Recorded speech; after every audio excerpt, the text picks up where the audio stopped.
behalf of myself and Father Martin, our deacons, I welcome all of you, particularly if there's any guests who might be joining us this morning. We're very blessed to have you.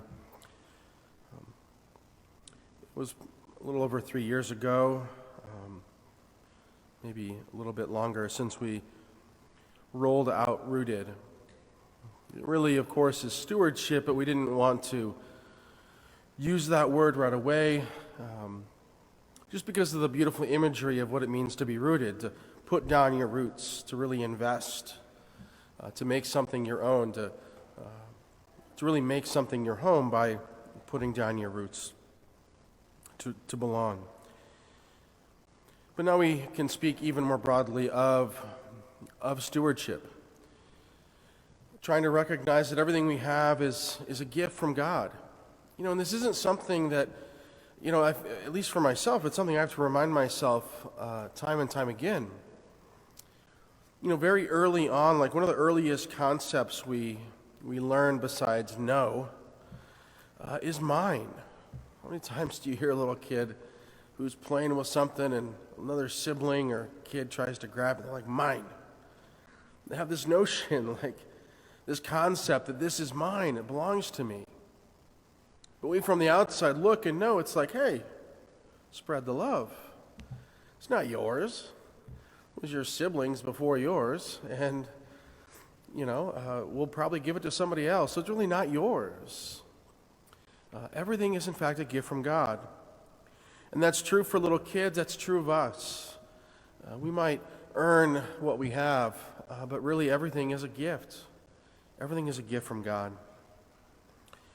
And so this way of life is attractive. And, our Lord reminds us in our gospel and in our second reading where we are reminded of the different types of gifts that God gives.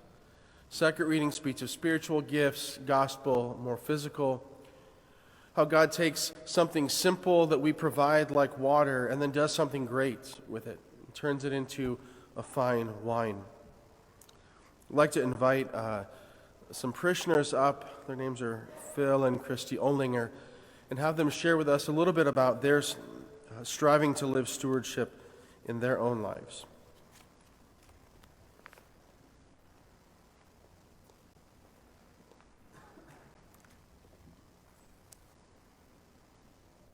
Good morning, everybody. So we are Phil and Christy Olinger. We're college sweethearts through the Catholic Student Association at Mississippi State University.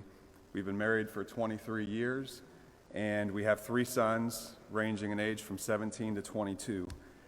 So Father Schultz asked us to share with you a little bit about our stewardship journey, and I think he knows that we probably have a tough time saying no to him, so that's how we ended up being here in front of you today. But so we'll take a few minutes and just share with you what maybe our personal experience has been.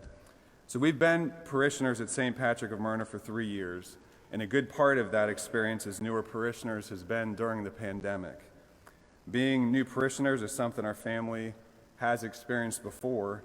After meeting in Mississippi, we lived in Ohio twice, we've lived in Tennessee, and we lived in Washington before coming here to Bloomington. And so with each move, I guess the number one question that we would face is, okay, well, what brought you here? And typically the response is work. But we've come to realize that our jobs have really been a conduit for us to respond to an invitation to share our time, talents, and treasure. And at the same time, we've learned that sharing those things has helped us feel like we belong in each parish that we've been a part of.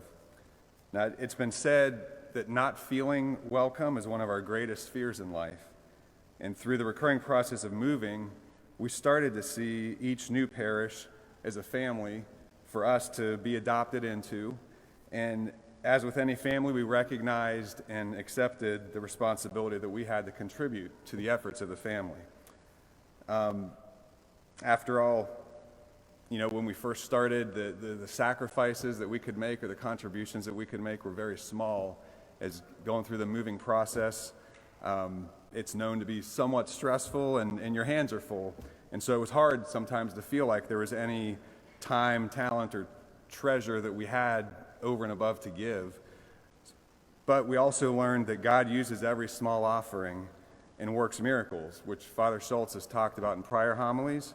And think also of the loaves and the fish. Think of today's gospel reading, where Jesus turned water into wine. Our God is not a God of addition, but of multiplication, and he multiplies every small sacrifice that we make. So 3 weeks after closing on our house, we invited Father Schultz and Father Pica over to bless our house and to also find out how we could contribute to the needs of St. Patrick's. This is a process that our family has fallen into with each move, and when we ask that question, it can sometimes be scary because there may be some needs of the parish that we're familiar with that we can easily contribute to, but there may also be needs of the parish that would call us to step outside of our comfort zone.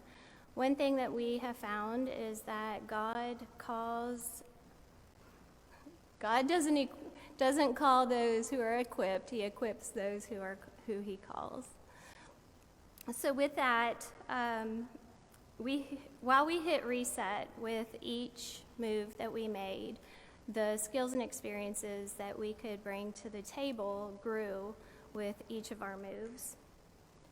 By the end of the evening, Phil had approval to start a Friday morning men's group, and I was appointed to the Finance Council.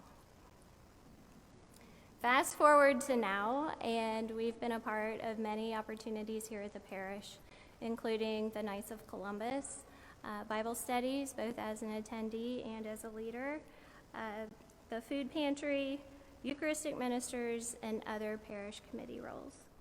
While we didn't jump into everything all at one time, each one of those opportunities started with a little nudge from God asking us to say yes, to which we did, and then as a result, feeling like we belonged.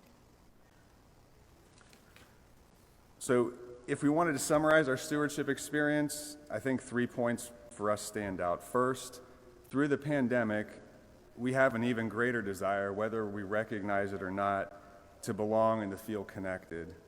And St. Patrick has been a place where our family has felt connected and that we belong by virtue of the many opportunities there are to put what gifts God has blessed us with to use. Second, putting ourselves out there and saying yes to God's nudging has been a tremendous blessing in our lives, and we've found that we've always received more than what we've put in. This approach was the first step to new experiences in each parish that we've been a part of, and it continues to be the approach that we use today. And third, every yes counts and matters. We've come to realize that everyone has something small to offer, and everyone has gifts, as mentioned in the readings today. When God distributed gifts and abilities, he didn't skip Christy or me, and we know he didn't skip you either. Nobody was given 0 talents or 0 abilities, 0 gifts.